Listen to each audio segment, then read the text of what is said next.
कहानी शुरू होती है। हमें मालूम होता है कि अमेरिका की एक बहुत बड़े बिजनेसमैन पार्क का बेटा बीमार है। बीमारी भी ऐसी जिसके बारे में पता चलाने में डॉक्टर्स भी फेल हो गए। सभी रास्ते बंद हो जाने के बाद इस बच्चे के इलाज के लिए कोरिया से शेमन्स बुलाए जाते हैं। ये नहीं वो लोग जो इस दुनिया में रहते हुए ही सोल से बातें कर सकते हैं, उनसे जुड़ी इस दुनिया में लोगों की प्रॉब्लम्स को सॉल्व कर सकते हैं। ऐसा कहने कि दुनिया में ना नजर आने वाली चीजों से मिलना, लड़ना और उन्हें कंट्रोल करना ही उनकी जॉब है। हम मिलते हैं शेमन हारिम से, जो अपने असिस्टेंट के साथ इस बच्चे का इलाज करने के लिए आई थी। हालांकि बच्चे की मोम को इन सब चीजों पे यकीन नहीं था, पर अब उनके पास कोई दूसरा ऑप्शन भी नहीं बचा था अपने बेटे को बचाने के लिए। हारिम इस बच्चे को चेक करने के लिए कुछ रिचुअल करती है और उसे मालूम होता है कि इस बच्चे के साथ जो भी इशू है वो उसके दादा या परदादा के साथ जुड़ा है। इस बारे में बात करने के लिए हारिम पार्क से मिलने उसके घर पहुंच जाती है, जहां उसे मालूम पड़ा कि ये लोग कई दहाइयों पहले ही पूरी तरह अमेरिका शिफ्ट हो गए थे। पार्क के डैड यानी इस छोटे बच्चे के ग्रैंडपा पैरालाइज्ड है, जबकि उसके ग्रैंडपा यानी परदादा 100 साल पहले ही मर चुके थे, जिनकी ग्रेव यानी कब्र कोरिया में ही है। पार्क हारिम को ये भी बताता है कि उनकी फैमिली में पैदा होने वाले हर बड़े बच्चे के साथ ऐसा ही कोई इशू हो जाता है। जैसे मेरे बड़े भाई, वो भी ऐसी ही किसी बीमारी में पाकिस्तानी में मर गए थे, और अब मेरा बेटा वो तो आपके सामने ही है। सब सुनने के बाद हारिम पार्क को तसल्ली देती है कि सब ठीक हो जाएगा, लेकिन उनको और भी लोगों की मदद की जरूरत पड़ेगी। मसला थोड़ा बड़ा है, इन्हें कोरिया भी जाना पड़ सकता है। सील कट होकर हम कोरिया में किम से मिलते हैं। ये फेंग शुई एक्सपर्ट हैं। उनका काम था मरने वाले लोगों के लिए ऐसी जगह ढूंढना जहाँ दफन होने के बाद उनके सोल्स को आराम और सुकून मिल जाए, वहाँ उन्हें कोई प्रॉब्लम ना हो। अगर सोल्स को कोई प्रॉब्लम होती है तो वो अपनी फैमिलीज को तंग करती है। जैसे अभी भी एक ओल्ड लेडी अपने घर वालों के ख्वाब में आकर उन्हें तंग करने लगी थी, लेकिन किम के मुताबिक उनका मसला ग्रेव नहीं थी। असल में उस ओल्ड लेडी के ग्रैंडसन ने उसके दांतों को छुपा लिया था, जिसकी वजह से वो नाराज थी। उस ओल्ड लेडी के दांत वापस रखने पर प्रॉब्लम सॉल्व हो जाती है। जिसके बाद हम देखते हैं यही इसी ग्रेवयार्ड इन्हीं कब्रिस्तान के अंदर किम से हारिम मिलने आई है। हारिम उन्हें पार्क के बारे में बताती है, जो बहुत ही ज्यादा अमीर बिजनेसमैन है, लेकिन उनके फैमिली में एक बहुत ही अजीब इशू है कि उनके घर पैदा होने वाला हर बड़ा बेटा बीमार रहता है, और ये सारी प्रॉब्लम्स कोरिया की जमीन से जुड़ी है, क्योंकि उनके ग्रैंडपा यहाँ कोरिया में दफन है। हारिम को उनका प्रॉब्लम सॉल्व करने के लिए किम की मदद चाहिए थी, और कोरिया का नाम सुनते ही किम मान भी जाते हैं। अगले दिन पार्क भी आकर किम से मिलता है, क्योंकि उसे अपने ग्रैंडपा का एक्सियोमा करवाना था। एक्सियोमा मतलब एक ग्रेव को खोलकर वहाँ दफन हुए इंसान को किसी दूसरी ग्रेव में दफनाना या शिफ्ट करना। इसी काम के लिए उसे किम से सारी इन्फॉर्मेशन चाहिए थी, और वो ये सब अपने बेटे के इलाज के लिए कर रहा था। पार्क अब किम को लेकर अपनी ग्रैंडपा की ग्रेव के पास जाता है, जो पहाड़ के ऊपर बनी थी। ये कोई कब्रिस्तान नहीं था। इस ग्रेव के आसपास बहुत सारे फॉक्स भी फिर रहे थे, और ये कोई अच्छा साइन नहीं था। साथ ही उनकी ग्रेव के ऊपर कोई नेम प्लेट भी नहीं थी। पार्क बताता है कि उसके ग्रैंडपा जर्नल थे, और ये ग्रेव उन्हें आर्मी की तरफ से अलॉट हुई थी। किम उसकी अभी भी बात समझ नहीं पा रहा था कि आखिर यही जगह क्यों। ये तो जगह कोई टॉम भी नहीं लग रही। वो समझ चुका था कि मसला इसी जगह में है, और ये बात वो हारिम से डिस्कस भी कर लेता है। वो हारिम से कहता है, यहाँ पे बहुत कुछ ईवल है, बहुत कुछ शैतानी है, और इन नेगेटिव पावर्स को मैं सेंस कर पा रहा हूँ। साथ ही किम हारिम से यहाँ काम करने को भी मना कर देते हैं, क्योंकि उन्हें लग रहा था कि अगर यहाँ उन्होंने काम किया तो उनकी जान को भी खतरा हो सकता है। ये सुनकर हारिम भी परेशान हो जाती है। खैर, रात में दोबारा हारिम, किम और पार्क की मीटिंग होती है, जहाँ किम इन दोनों से शेयर करता है कि जल्द ही उनकी बेटी की शादी होने वाली है, जो सुनकर पार्क इमोशनल हो जाता है और उन्हें बताता है कि मेरा बेटा है और वो मरने वाला है। उसके ये लफ्ज हारिम और किम दोनों को ही इमोशनल कर गए थे, इसलिए हारिम फैसला कर लेती है कि वो पार्क की मदद जरूर करेगी, और किम से कहती है कि हम उस ग्रेव को डिग करने के लिए वहाँ पर एक रिचुअल कर सकते हैं, एक ऐसा रिचुअल जिससे वहाँ का ईवल भटक जाए और फिर आप लोगों का काम आसान हो जाए। ये आइडिया किम को भी बेहतर लगा था, इसलिए वो भी एक्सहिबिशन के लिए मान गए थे। अगले दिन एक्सहिबिशन का काम शुरू हो जाता है, जिसमें यहाँ पर पार्क की आर्ट भी थी, क्योंकि वो ग्रैंडपा की डॉटर थी। उनके साइन और उनकी परमिशन के बगैर ग्रेव डिग नहीं की जा सकती थी। हारिम यहाँ पर रिचुअल का सारा सामान मिले आए थे, जिसमें 5 पिग्स भी थे। उन 5 लोगों के लिए सेक्रीफाइस जो ये ग्रेव डिग करने वाले थे। एक तरफ ग्रेव की खुदाई का काम शुरू होता है, तो दूसरी तरफ हारिम ईवल को डिस्ट्रैक्ट करने के लिए पावरफुल रिचुअल्स करना शुरू कर देती है, जिसमें बहुत से लोग उसका साथ दे रहे थे। जोर जोर से गाने बजाने के साथ हारिम अपना ड्राउना डांस करते हुए छुरियों और चाकुओं से खेल रही थी। ऐसा करते हुए वो अपने मुंह पर कट भी लगा देती है, फिर पास में लगे हुए पिग्स की बॉडीज को काट कर उनका खून पीती है। उसका ये ड्राउना रिचुअल तब तक चलता रहा जब तक ग्रैंडपा की हड्डियों को निकाला नहीं गया। हड्डियों को कब्र से निकालने के बाद एक मजदूर कब्र के अंदर इंसानी सर वाला सांप दिखता है, जो कि बहुत ही गलत साइन था। और इससे भी गलत ये कि वो किसी को भी बताए बगैर उसे मार चुका था। ऐसा करते ही वहाँ मौसम खराब हो जाता है। किम जिसने ग्रैंडपा की हड्डियों को क्रीमेट यानी जलाने का फैसला किया था, उनका ये काम भी रुक जाता है। हालांकि वो ये काम जल्दी करना चाहते थे क्योंकि उनका मानना था कि ग्रैंडपा की सोल हड्डियों से जुड़ी है, जिन्हें जलाने पर ही उन्हें सुकून मिल सकता है। किम ने क्योंकि यहाँ पर बहुत कुछ नेगेटिव देख लिया था, इसीलिए पास के गांव में वो ग्रैंडपा के मजार के बारे में इंफॉर्मेशन इकट्ठी करने जाता है। जहाँ जाने पे इन्हें मालूम हुआ कि ज्यादा लोगों को तो उस मजार यानी ग्रैंडपा की ग्रेव के बारे में कुछ पता ही नहीं, और अगर कुछ लोगों को पता था तो ये बात कि उनकी ग्रेव खजाने से भरी है। जिसके लालच में एक आदमी जिसे मालूम हुआ कि ग्रैंडपा की ग्रेव की खुदाई हुई है, वो ग्रैंडपा का कॉफिन खोल देता है, जिसके नतीजे में उससे वे पागल ग्रैंडपा की सोल आजाद हो चुकी थी। और ये सबसे बड़ा और खतरनाक काम हुआ था। शुक्र था कि हारिम ने उसे देख लिया। अब एक होप तो है कि वो सबको इस खतरे से बचा लेगी। ग्रैंडपा की सोल को कंट्रोल करने के लिए वो एक रिचुअल करना शुरू कर देती है, लेकिन शायद ये जाया हो रहा है क्योंकि ग्रैंडपा की सोल अपने घर भी जा चुकी है। घर यानी अमेरिका, जहाँ पर पार्क की फैमिली रहती थी। वहाँ जाते ही वो अपने बेटे और उसकी वाइफ को मार देते हैं, जिसके बाद ग्रैंडपा की स्पिरिट ने पार्क को भी हॉल्ट करना यानी डराना शुरू कर दिया था। पार्क बहुत ज्यादा डरा हुआ था। उसी टाइम उसे किम की कॉल आती है। फोन पे किम उसे समझा रहा था कि ग्रैंडपा की सोल आजाद हो गई है, उसने तुम्हारे पेरेंट्स को भी मार दिया है और वो अब तुम्हें मारने के लिए निकली है, तुम जरूर उससे बच कर रहना। अभी वो फोन पे बात कर ही रहा था कि अचानक दरवाजे पे भी नॉक होना शुरू हो जाता है। पूछने पे पता चलता है कि वहाँ पे भी किम था, फोन पे भी किम और दरवाजे पे भी किम। फोन वाला किम पार्क से कहता है कि तुम दरवाजा बिल्कुल न खोलना, हो सकता है वो ग्रैंडपा की सोल ही हो, तुम अपना ध्यान रखना, मैं जल्दी तुम तक आ रहा हूँ, लेकिन हाँ तुम विंडो खोल सकते हो। किम की बात मानते हुए वो दरवाजा तो नहीं खोलता, लेकिन खिड़की खोल देता है, जहाँ से सोल अंदर आ जाती है। मतलब ये सारी चाल उसी ग्रैंडपा की सोल ने चली थी। फोन पे ग्रैंडपा की सोल बात कर रही थी और दरवाजे की दूसरी तरफ किम था, असल किम जो पार्क को बचाने आ रहा था। दरवाजे वाला यानी असली किम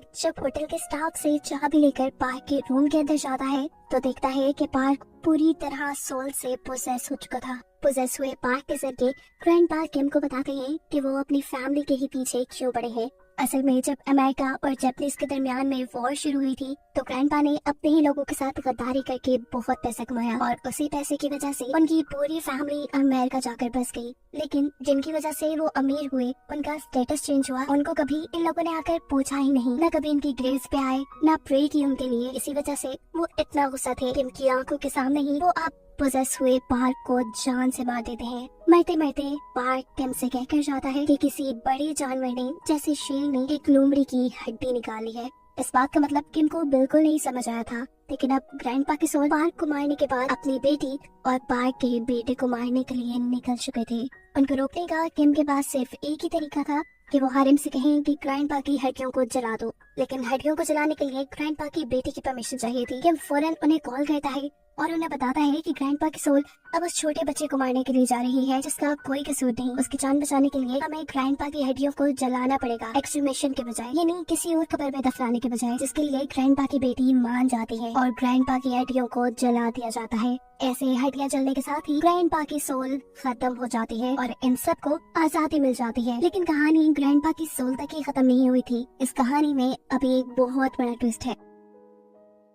ग्रैंडपा के सोल के चले जाने के बाद किम एक ऐसे आदमी से मिलता है जिसने ग्रैंडपा की कब्र खोदने का काम किया था। उसके ख्वाब में बड़े बड़े इंसानी सर वाले सांप उसे डरा रहे थे। डरते हुए वो आदमी कहता है कि वो सांप मुझे मार देंगे। किम उससे पूछते हैं ये सब कब से हो रहा है। आदमी बताता है तभी से जब मुझे ग्रैंडपा की ग्रेव के अंदर वो इंसानी सर वाला स्नेक मिला था जिसका सर काट कर मैंने उसे मार दिया। सारी बात की सच्चाई जानने के लिए किम दोबारा ग्रैंडपा की ग्रेव पे जाता है जहाँ उसे वो मरा हुआ सांप मिल भी गया था। उसका सर किसी फीमेल जैसा था जिनको बहुत ज्यादा इविल यानी शैतानी माना जाता है। कुछ ना सोचते समझते हुए किम जब इस कब्र को और ज्यादा खोलता है तो इसी कब्र के नीचे उसे एक खड़ा हुआ कॉफिन मिलता है, जिसे देखते ही वो हारिम और उसके सभी साथियों को यहाँ बुला लेते हैं। ये सब मिलकर उस कॉफिन को बाहर निकाल लेते, लेकिन अभी तक ये लोग ये बात समझ नहीं पाए थे कि आखिर क्यों ग्रैंडपा की ग्रेव के नीचे इस कॉफिन को खड़ा किया गया था। ये कॉफिन चारों तरफ से सील्ड था। फिलहाल आधी रात का वक्त था, ये लोग इस कॉफिन का कुछ कर भी नहीं सकते थे, इसलिए पास के टेंपल में ये लोग इस कॉफिन को रखने का फैसला करते हैं। ये भी हो सकता था कि इस कॉफिन में कोई इविल स्पिरिट हो, वो आसानी से निकल ना जाए, इसलिए हारिम खून और चावलों के साथ यहाँ अजीबोगरीब रिचुअल करती है और उस कॉफिन को सील करके ये लोग यहाँ से चले जाते हैं। इस सारे मिस्ट्री की कहानी जानने के लिए किम और हारिम अब जाते हैं ग्रैंडपा की डॉटर के पास और उससे पूछते हैं कि आखिर ग्रैंडपा की ग्रेव के नीचे ये इतना बड़ा कॉफिन क्यों खड़ा किया गया था। जवाब में ग्रैंडपा कहती है वो गद्दार कैसे हो सकते हैं, वो तो कोरियन थे ही नहीं, वो तो खुद जापानीज थे। कंफ्यूजन और भी ज्यादा बढ़ जाती है कि आखिर फिर जापानीज लोगों ने उन्हें यहाँ क्यों दफन किया। सीन कट होकर हम हारिम के असिस्टेंट को देखते हैं जिससे कोई अजीब और गरीब चीज डरा रही थी। वो कुछ मंत्र पढ़ते हुए अपने डर को काबू में करता है और कॉफिन को चेक करने के लिए जाता है, जहाँ बाहर जाते ही उसे कोई 7 फुट जितना लंबा आदमी दिखाई दे रहा था और वो आदमी किसी इंसान को खा रहा था। इस सारे सीन को देखकर डरते हुए वो हारिम को आवाज देता है। पता चलता है कि हारिम ख्वाब में अपनी ग्रैंडमा से कुछ सबक ले रही थी क्योंकि उसकी ग्रैंडमा अपने जमाने की बहुत बड़ी शेमन थी। अपने सिस्टर की आवाज सुनकर वो यहाँ से जाने लगती है, लेकिन ग्रैंडमा उसका हाथ पकड़ लेती है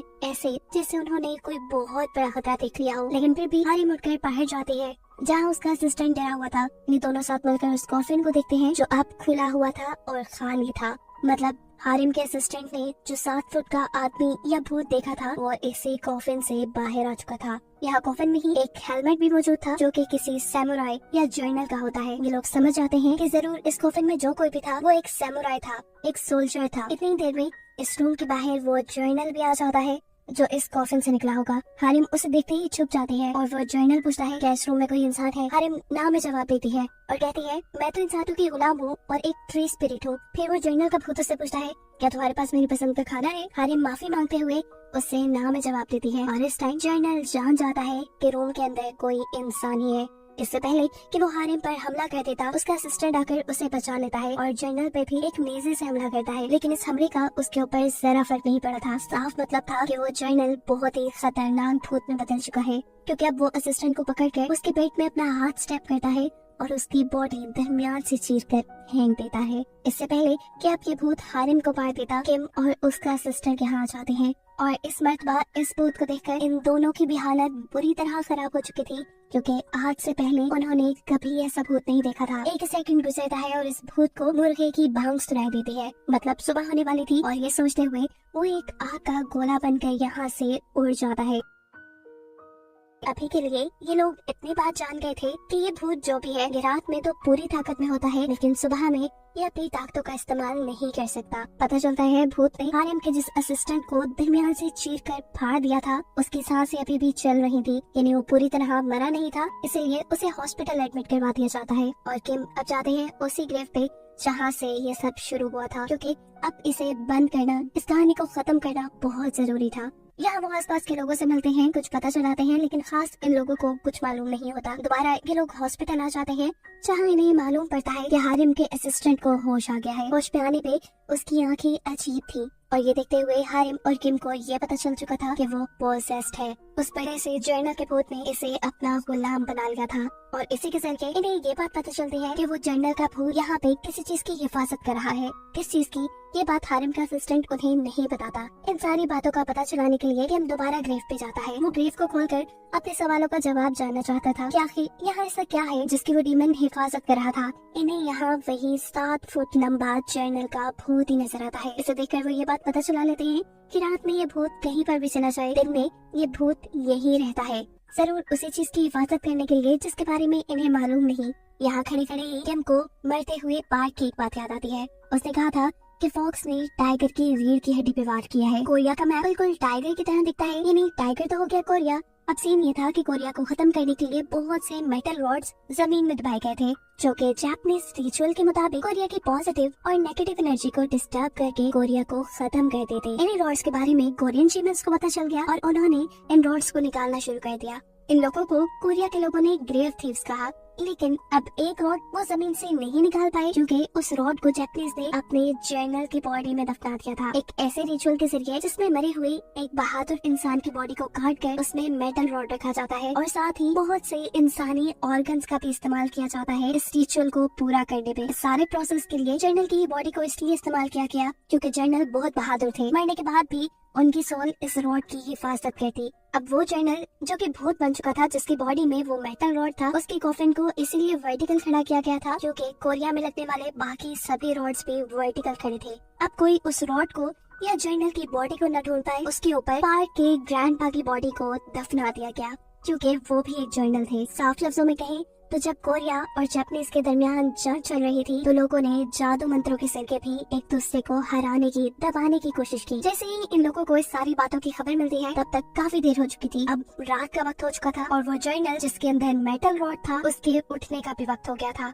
इतने सालों में वो अपने कॉफिन से किम की वजह से ही आजाद हो पाया था। किम उसे रोकना चाहता था लेकिन ये भूत उसे पोसेस करना शुरू कर देता है। किम को बचाने के लिए यहाँ हारिम उसके ऊपर ब्लड भी फेंकती है लेकिन वो थोड़ा सा तड़प कर ठीक हो जाता है और उससे में हारिम से ही लड़ने के लिए जाता है। पर इस टाइम हारिम को प्रोटेक्ट करती है उसकी ग्रैंड माँ की सोल। किम ने जर्नल की बॉडी में मेटल रॉड देख लिया था और उनके फैंग शुई के नॉलेज के मुताबिक मेटल का दुश्मन था वो जर्नल का भूत। वैसे ही खून से तड़पता था इसलिए बिना मकसद किए वो एक लकड़ी पर अपना खून लगाते हैं और उससे जर्नल को स्टैब कर देते हैं जिससे वो जर्नल मर जाता है। वो आखिरी रॉड जो कि कोरिया को तबाह करने के लिए इस जमीन में लगाया गया था वो रॉड भी बाहर निकल जाता है, खत्म हो जाता है। मतलब एक तरफ तो उन्होंने अपनी सबसे बड़ी मुश्किल इस भूत को खत्म किया और दूसरी तरफ कोरिया को भी बचान गया। भूत के मरते ही हारिम का असिस्टेंट जो उसकी पोजीशन में था वो भी वहाँ से बाहर निकल आता है।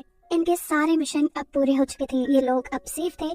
यही सोचते हुए ये चारों सुकून का सांस लेते हैं। कहानी के आखिर में हमें किम की बेटी की शादी दिखाई जाती है जहाँ किम रिलैक्स नजर आ रहा था और उसे हारिम और उसके असिस्टेंट्स की शक्ल में एक टीम में मिल गई थी। इन चारों को दिखाते हुए ये कहानी यहाँ खत्म हो जाती है।